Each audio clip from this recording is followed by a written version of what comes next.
Hello and good morning everyone. I welcome you all at Duos IS. I hope everyone is doing well. So today is 22nd May 2024 and we are going to discuss important news and articles from The Hindu newspaper. So let's see what important news we got today to discuss. But before starting the video, for PDF join Telegram channel Eduverse IS. Link आपको description box में provided है. Make sure video को and तक देखें so that सारे important news आपकी यहाँ पर कवर हो. तो चलिए स्टार्ट करते हैं और देखते हैं आज हमें क्या क्या डिस्कस करना है. Okay, so here our first article is climate change a passing cloud in Indian politics. Okay, आप सभी को पता है कि लोकसभा के इलेक्शंस यहाँ पर चल रहे हैं. यहाँ पर जो डिफरेंट पार्टीज है, पॉलिटिकल पार्टीज है, वो क्या कर रही हैं, अपना कैंपेन कर रही हैं, सारी चीजें यहाँ पर कर रही हैं, मैनिफेस्टो रिलीज किया जा रहा है. बट एक बात का यहाँ पर मैं ध्यान देने वाली बात ये आ जाती है कि किसी भी पॉलिटिकल पार्टी ने ये जो क्लाइमेट चेंज का क्रूशियल इशू है इसको यहाँ पर सामने लेकर नहीं आए. ठीक है, आप किसी भी पार्टी की बात कर लीजिए, हमने यहाँ पे ग्लोबल एनवायरनमेंट की सारी चीजों की बात की, लेकिन बट यहाँ पर आप देखेंगे जो क्लाइमेट चेंज और इसके एडवर्स इम्पैक्ट है, हम इससे रिलेटेड वेरियस जो प्रोग्राम्स लेकर आ रहे हैं हम उसके बारे में तो बात कर रहे हैं, लेकिन यहाँ पर एक्चुअल में क्लाइमेट चेंज मतलब उन्होंने अपने मैनिफेस्टो में ये लिख के नहीं दिया कि हाँ हम क्लाइमेट चेंज के लिए ऐसा ऐसा काम करेंगे, है ना. तो ये यहाँ पर क्वेश्चन राइज हो रहा है. तो इसमें देखिए सिंपल सी बात है, इस आर्टिकल में बहुत ज्यादा आपको इन्वॉल्व होने की जरूरत नहीं है. आप यही will see the reluctance of both the BJP and Congress to foreground climate change in their electoral platform is not just a matter of oversight but a calculated omission integrating serious climate action into their political agenda. मतलब किसी ने भी अपने political agenda में ये जो climate action है इसको सीरियसली यहाँ पे इंटीग्रेट नहीं किया है ना. And addressing the trades off between rapid industrial growth and environmental sustainability. हमने बात तो की इन्वायरमेंटल सस्टेनेबिलिटी की सारी चीजों की, लेकिन हम इसे कैसे टैकल करेंगे इन सारी चीजों के बारे में भी इतना ज्यादा बात नहीं किया जा रहा है. ओके, सो यहाँ पर आप देखेंगे कि देखिए यहाँ पर आप देखेंगे you will see that this strategic avoidance play of in the manifestos where climate policies if mentioned are vague and lack of commitment to specific measurable action. यहाँ पर जो मैनिफेस्टो रिलीज किए जा रहे हैं क्लाइमेट पॉलिसीज के बारे में उन्होंने बात तो की है कि हाँ क्लाइमेट पॉलिसी है, लेकिन जो एक कमिटमेंट होना चाहिए स्पेसिफिक, यहाँ पर मेजरेबल एक्शंस की जो हम एक्शंस की बात करें, स्पेसिफिक कमिटमेंट्स होने चाहिए to tackle this climate change, तो उसके बारे में यहाँ पर एक तरीके से हम बात कह रहे हैं कि उसके बारे में बातचीत यहाँ पर नहीं की गई है. Okay, for instance the Congress party manifesto has a chapter. Congress party का जो मैनिफेस्टो उसमें एक चैप्टर है environment protection and climate change authority. ठीक है, and purposes a green new deal investment programme. तो हमने यहाँ पे green new deal investment programme की बात की विदाउट क्लियर डायरेक्टिव्स और commitments to specific reduction in carbon emission. लेकिन हमने स्पेसिफिकली यहाँ पर कोई भी डायरेक्टिव्स नहीं दिए हैं, हमारे कोई कमिटमेंट्स नहीं है कि किस तरीके से हम इस कार्बन एमिशन को कम करेंगे. हमने ये तो लिख दिया कि हाँ हमें ये XYZ काम करना है, लेकिन इस XYZ को काम मतलब कि अगर हमें कार्बन का एमिशन कम करना है तो उस एमिशन को कैसे कम किया जाएगा हमें इसके बारे में कुछ भी नहीं पता, लेकिन हाँ हमने यहाँ पे लिख दिया कि हम करेंगे. तो इसमें सिर्फ यही है. उसके बाद करंटली हमारे पास क्या है क्लाइमेट चेंज से डील करने के लिए, तो currently the national action plan on climate change serve as a overarching guiding body for India's climate policy efforts that are spread across several policy documents, sector specific strategies and laws. अभी at present time में हमारे पास क्या है national action plan on climate change, जो कि एक guiding body है India के. यहाँ पे जितने भी क्लाइमेट पॉलिसीज एफर्ट्स हैं और जितने भी यहाँ पे पॉलिसी डॉक्यूमेंट्स हैं, सेवरल पॉलिसी डॉक्यूमेंट्स, उसको यहाँ पर क्या करता है ये गाइड करता है. ओके, सो अगर हम बात करें जैसे कि for example national electricity plan 2023, national green hydrogen mission, Energy Conservation Amendment Act 2022. So these documents have law play a crucial role in shaping the energy landscape. Okay, so ये कुछ यहाँ पे पॉलिसीज इन सारी चीजों के बारे में यहाँ पे बात की जा रही. तो एक्चुअली बस यही है कि गैप कहाँ पर आ रहा है. जो चैलेंज है हमारे सामने इंडिया के सामने क्लाइमेट चेंज से डील करने जो क्लाइमेट चेंज उससे डील करने के लिए, तो सबसे बड़ा चैलेंज है the challenge for India therefore is to bridge this gap between electoral politics and climate politics. यहाँ पे अभी भी बहुत बड़ा डिफरेंस है, गैप आपको देखने को मिलता है किसके बीच में. एक हमारी जो आ जाती है इलेक्टोरल पॉलिटिक्स और क्लाइमेट पॉलिसी, है ना, इसको अलग अलग रखा गया है। लेकिन हमें क्या करना होगा, देखिए क्लाइमेट चेंज क्या है। क्लाइमेट चेंज मतलब कि आपकी ग्लोबल वार्मिंग हो रही है। ग्लोबल वार्मिंग हो रही है मतलब कि जो अर्थ का टेम्परेचर है वो राइज हो रहा है। अर्थ का टेम्परेचर यहाँ पर राइज हो रहा है, इट मीन्स आपके जो सी लेवल है यहाँ पर सी लेवल राइज हो रहा है। इससे क्या हो रहा है, जो क्लाइमेट चेंज है मतलब कि आपका जो रेनफॉल पैटर्न है वो चेंज हो रहा है। कहीं पर आपको ड्रॉट देखने को मिल रहा है और कहीं पर यहाँ पर एक्सेस में रेन देखने को मिल रही है, जिससे क्या हो रहा है, हमारी जो फूड इनसिक्योरिटी है ये भी इंक्रीज हो रही है। फूड इनसिक्योर, अब देखिए क्लाइमेट चेंज से ये सारी चीज हो रही है। अब सी लेवल राइज हो रहा है, इससे क्या हो रहा है, जो हमारा मरीन इकोसिस्टम है दैट इज ऑल्सो इफेक्टिंग हमारा मरीन इकोसिस्टम, यहाँ पर ये सबसे बड़ा इंपैक्ट डाल रहा है इसके ऊपर।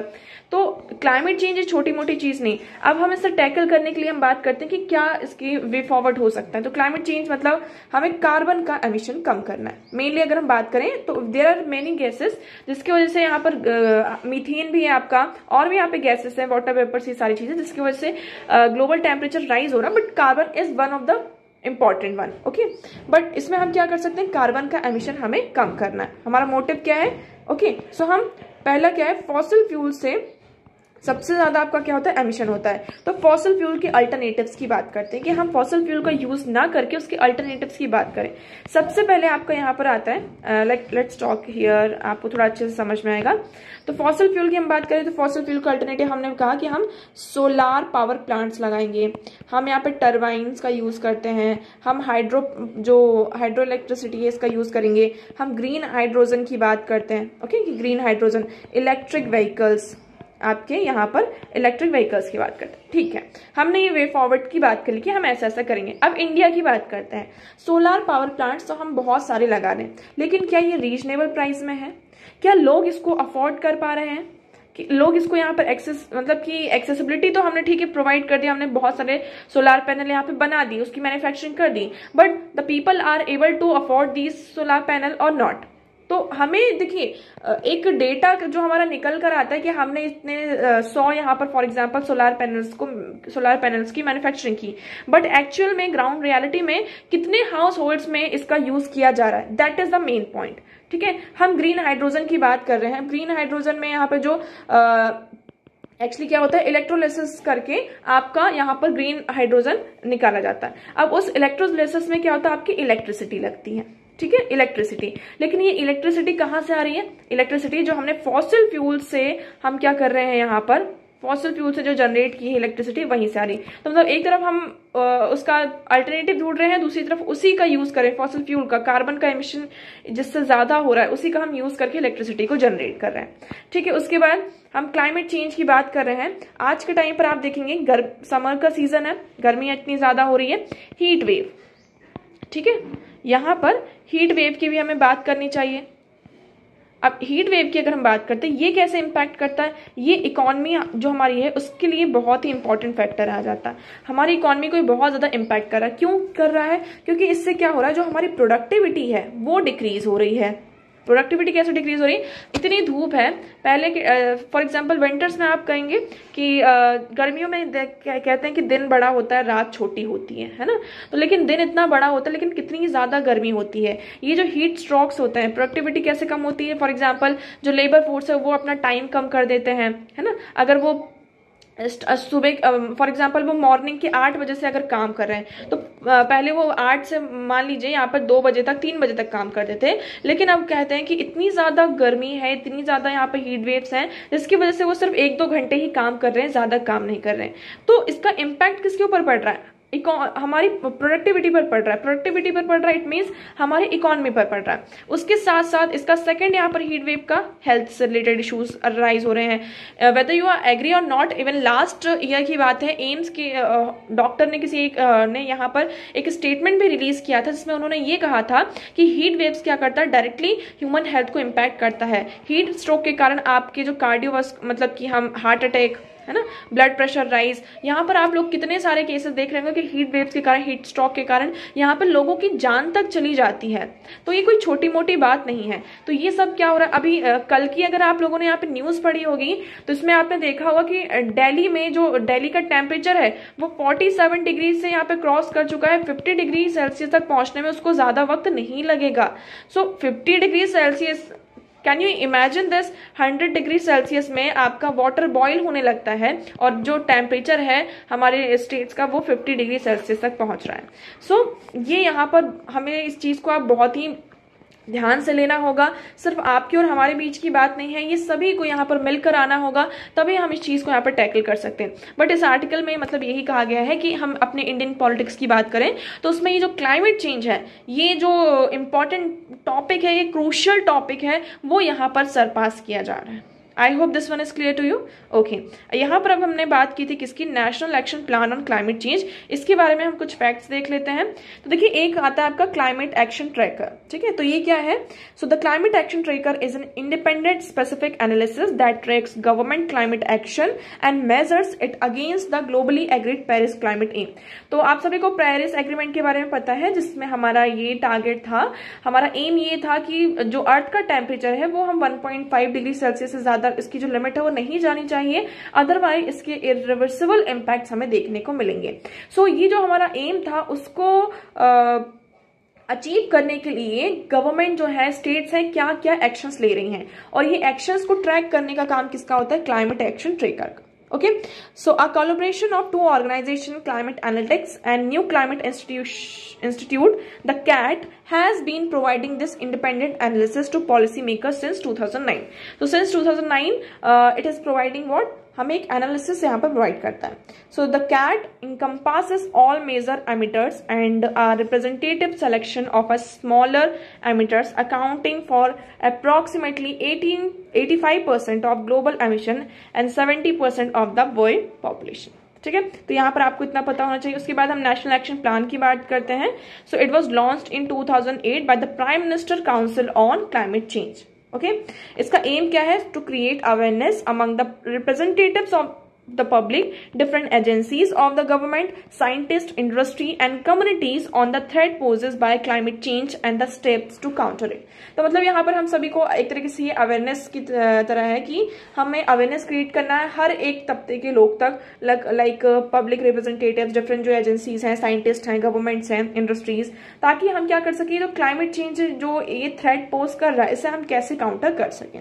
इस मिशन के अंदर आपके ये एनपी जो है, देयर आर 8 नेशनल मिशंस हैं जो हमारा क्या करता है? NAPCC को फॉर्म करता है, like national solar mission, national mission for enhance energy efficiency, mission on sustainable habitat, water mission, mission for sustaining the Himalayan ecosystem, a green India, sustainable agriculture. तो ये सारी चीजें हो गई. Guided the following principles यहाँ पर जो है, like protection of poor and vulnerable section of society through inclusive and sustainable development strategy, sensitive and climate action. मतलब हमें सभी लोगों को यहाँ पे एक तरीके से गाइड करना है. I hope this article is clear to you. Okay, so the next one is हम नेक्स्ट आर्टिकल की तरफ मूव करते हैं. Spotlighting preeclampsia ensuring safe motherhood. हम यहाँ पर बात करते हैं मदरहुड की. जब एक जो लेडी होती है वो प्रेग्नेंट होती है तो उसकी बॉडी में काफ़ी चेंज आते हैं. सिर्फ फिजिकली हम बात नहीं कर रहे हैं, यहाँ पर साइकोलॉजिकल बेसिस पर अगर हम देखेंगे उस पर भी यहाँ पर बहुत सारे चेंजेस आते हैं. अब इस आर्टिकल में ये डिस्कस किया गया है कि प्री इक्लेम्सिया, ठीक है, अगर हमने इसको अभी स्पॉटलाइट नहीं किया है, अगर हम इसे स्पॉटलाइट करते हैं so we can ensure safe motherhood. अभी प्री इक्लेम्सिया क्या है इसके बारे में अभी हम डिस्कस करेंगे. पहले हम थोड़ा सा इसका जो मेन कंटेक्स्ट है उसके बारे में डिस्कस करते हैं. ठीक है, कि फॉर एग्जांपल एक लेडी है, अगर वो प्रेग्नेंट होती है सो उसकी बॉडी में फिजिकल चेंजेस आते हैं, साइकोलॉजिकल चेंजेस आते हैं. विद दैट यहाँ पर आपको हेल्थ से रिलेटेड और भी चीज़ें यहाँ पर उसे फेस करनी पड़ती हैं. बहुत सारे चेंजेस उनको फेस करने पड़ते हैं.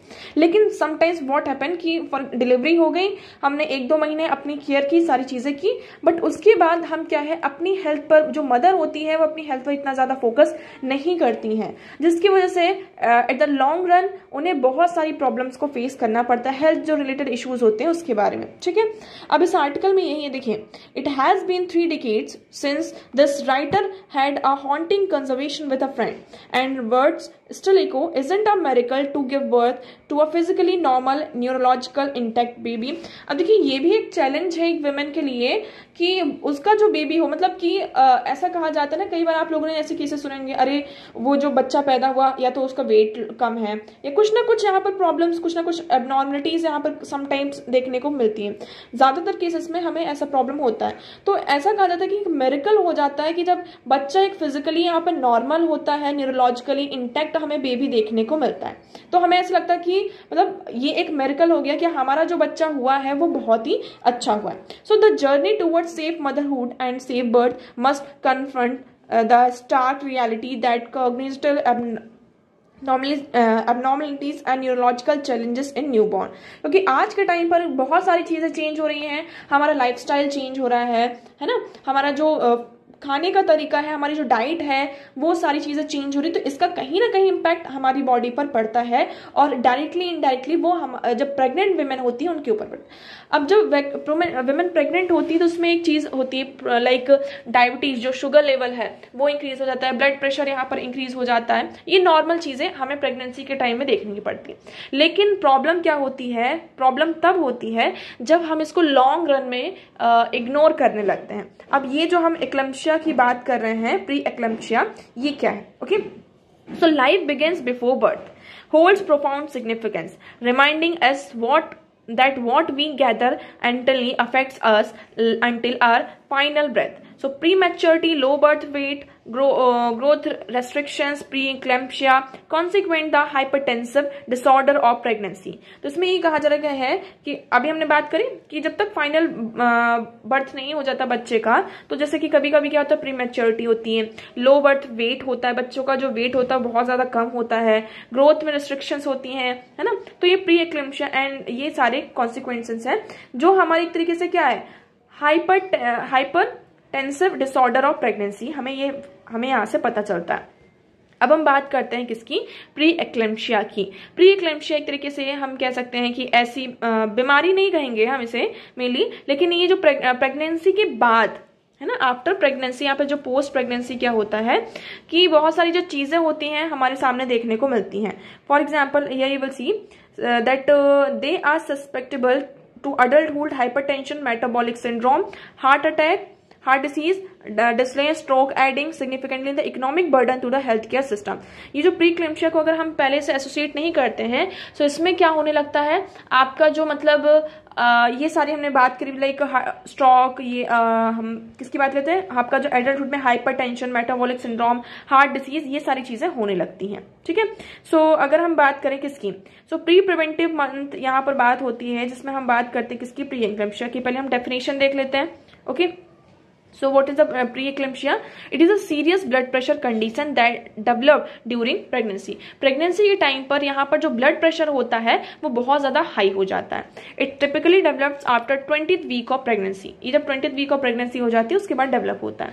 तो इससे क्या होता है, it can also affect the other organs in the body and be dangerous for the both mother and her developing foetus. तो ये क्या हो सकता है, जैसे कि प्रेगनेंसी के टाइम पे वुमेन का ब्लड प्रेशर इंक्रीज होता है, इट इज नॉर्मल, लेकिन समटाइम्स ये बहुत ज्यादा होने लगता है और जिसकी वजह से यहाँ पे माँ और बच्चे दोनों को क्या हो सकती है, यहाँ पर प्रॉब्लम हो सकती है, उसको अफेक्ट कर सकता है। So people with preeclampsia often have high blood pressure and high level of protein and their urine.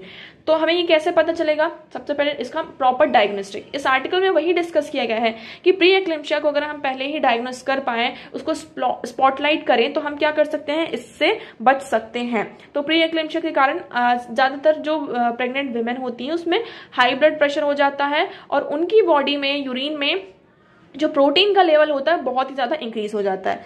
Change in vision including temporary loss of vision, blood vision और लाइट सेंसिटिविटी यहाँ पर उन्हें face करनी पड़ती है। ठीक है, तो मेडिकेशन इसका यही है कि इसका एडवांस में क्लिनिकल पूरा प्रिवेंशन यहाँ पे प्रोवाइड किया जाए। यूज लो डोज जो एस्प्रिन्स हैं जिसकी वजह से यहाँ पे जो प्रोटीन्स हो, ये सारी चीजें हैं यहाँ पर ना हो। लाइफस्टाइल एंड हेल्दी चॉइस हमें यहाँ पर रखनी होंगी ताकि हम क्या कर सकें, अच्छे से इंश्योर कर सकें। ओके, सो हियर इस आर्टिकल में हम यहाँ पर जैसे कि बात कर रहे थे लाइक इन इंडिया, डेटा आपके सामने यहाँ पर, in India accounts for nearly a quarter of the world's adverse pregnancy outcome, है ना। यहाँ पर हमें addressing the health concern is not just a moral imperative but also an economic necessity. तो यहाँ पे फैमिली हेल्थ सर्वे आया, उसमें भी यहाँ पे बताया जा रहा है कि जो प्रीनेटल आपका जो प्रीनेटल मॉर्टेलिटी रेट्स है वो यहाँ पर 1000 प्रेगनेंसी में 1000 में 32, मतलब हर 1000 में से 32 बच्चों की जो होती है यहाँ पर हमें न्यू नेचुरल मॉर्टेलिटी रेट यहाँ पर देखने को मिलती है। सो उसके बाद फिर यहाँ पर हम बात करते हैं कि hyper intensive disorder in pregnancy, ये सबसे बड़ा यहाँ पर मैटरनल हेल्थ में डेथ कॉज एक तरीके से हमारे सामने बना हुआ है। ओके, सो प्री एक्लेम्शिया एक तरीके से क्या है, हाइपरटेंसिव डिसऑर्डर होता है प्रेगनेंसी के टाइम में, जिसकी वजह से मल्टी ऑर्गन डिस्फंक्शन हो जाते हैं मदर में, जिसकी वजह से आपका जो हाई ब्लड प्रेशर होता है वो इंक्रीज होता है। उसके बाद हम बात करते हैं जैसे कि अगर प्रेग्नेंट विमेन है, उनके फेस पर बहुत ज्यादा स्वेलिंग आ रही है, हाथ पैर में, फीट में, सीवियर हेडेक है, विजन में चेंज हो रहा है, ये कुछ इसके सिम्टम्स हैं। अगर ऐसी चीजें होती हैं तो इसे इग्नोर नहीं करना चाहिए, इस पर जल्द से जल्द हमें डॉक्टर से जाके कंसल्ट करना चाहिए।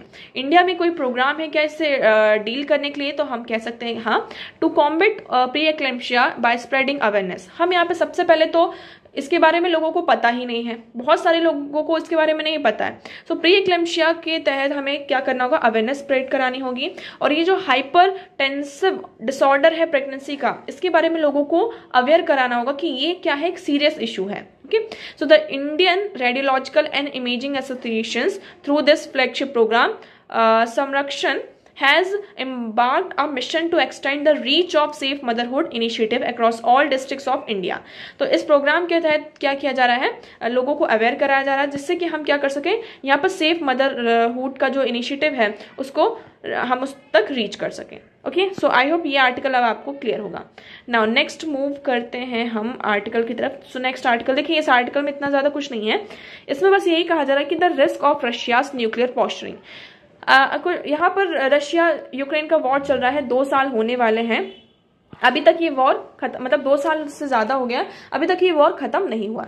और रशिया यहाँ पे कई बार अनाउंस करता रहता है कि वो क्या करेगा, न्यूक्लियर वेपन्स का यूज करेगा। लाइक अभी उन्होंने कहा था, Russia had said that it would station nuclear weapons in Belarus, कि उसने न्यूक्लियर वेपन्स को बेलारूस में यहाँ पर स्टेशन कर दिया, सारी चीजें 2-3 बार उन्होंने, मतलब रशिया ने ऐसा कह चुका।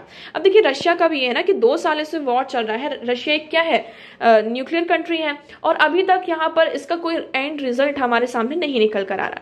दूसरी साइड हम यूक्रेन की बात करते हैं, यूक्रेन को सारी यूरोपियन कंट्रीज क्या कर रही हैं, सपोर्ट कर रही हैं, एड प्रोवाइड कर रही हैं। तो ये रशिया की थोड़ी उसकी भी बात आ जाती है ना, इमेज की बात आ जाती है कि वर्ल्ड की इतनी बड़ी कंट्री है, न्यूक्लियर कंट्री है, स्टिल यहाँ पर यूक्रेन से और इन सारी चीजों अभी तक नहीं रोक।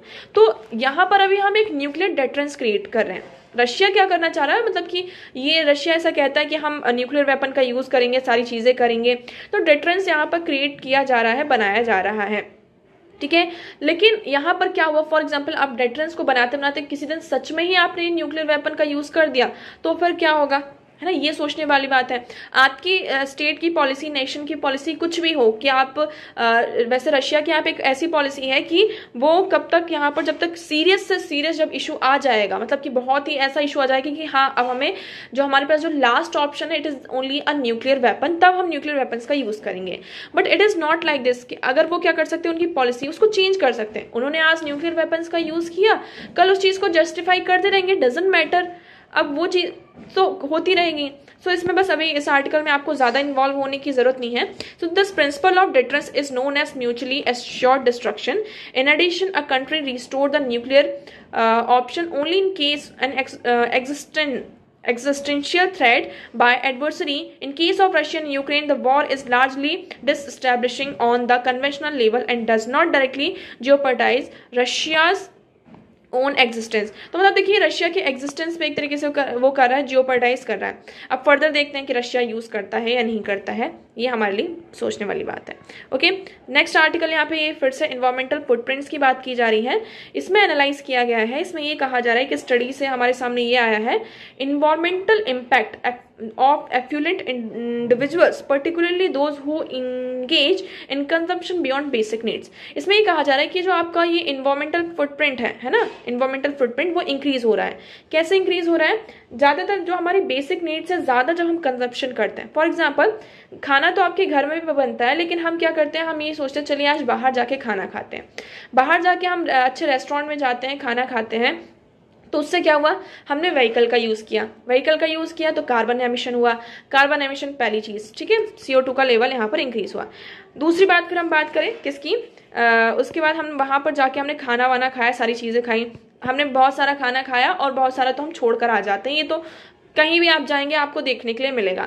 तो इस आर्टिकल में मतलब यही कहा जा रहा है कि हम जब बेसिक नीड्स जो है हमारी उससे ज़्यादा जब कंजप्शन करने लगते हैं तो ये एक तरीके से क्या कर रहा है, हमारे इन्वायरमेंटल फुटप्रिंट में ऐड कर रहा है। So the study identify eating out restaurant as a significant contributor to the rise in environmental footprint, particularly in the top decile household across all three footprints. Okay, so the study emphasized that while sustainability efforts often focus on global climate change, global environmental footprint do not necessarily align with local and regional scale footprint. तो ये जो छोटे छोटे local level पर ये सारी चीज़ों पर फुटप्रिंट्स है, हमें इसको एनालाइज करना होगा, उसके बाद ही हम बड़े लेवल पर क्या कर सकते हैं, उस चीज़ को चेंज कर सकते हैं। तो इसमें बस यही चीज़ें हैं मेनली, आप इसको अगर पढ़ना चाहें तो इसको पढ़ सकते हैं। वैसे तो इसका जो मेन क्रक्स यही है कि हाउस होल्ड जो कंजप्शन है ना, हाउस होल्ड यहाँ पर क्या कर रहा है, इन्वायरमेंटल फुटप्रिंट को यहाँ पर ज़्यादा बढ़ा रहा है, ठीक है। सो आज के लिए इतने इंपॉर्टेंट आर्टिकल्स थे। अब आगे न्यूज़पेपर में ऐसा कुछ भी नहीं है जो हमारे एग्जाम के पर्सपेक्टिव से इंपॉर्टेंट हो। ओके, सो जो भी इंपॉर्टेंट था आपके साथ डिस्कस किया गया, सारी चीज़ें हमने डिस्कस की। आई होप आपको सारी चीज़ें क्लियर होंगी, but still if you have any doubt you can ask in comment section. आज का वीडियो कैसा लगा एक बार कॉमेंट सेक्शन में ज़रूर बताइएगा। अगर वीडियो पसंद आया हो तो उसे लाइक करना, चैनल को सब्सक्राइब एंड शेयर करना ना भूलें। So that's for all today. Thank you so much for discussion.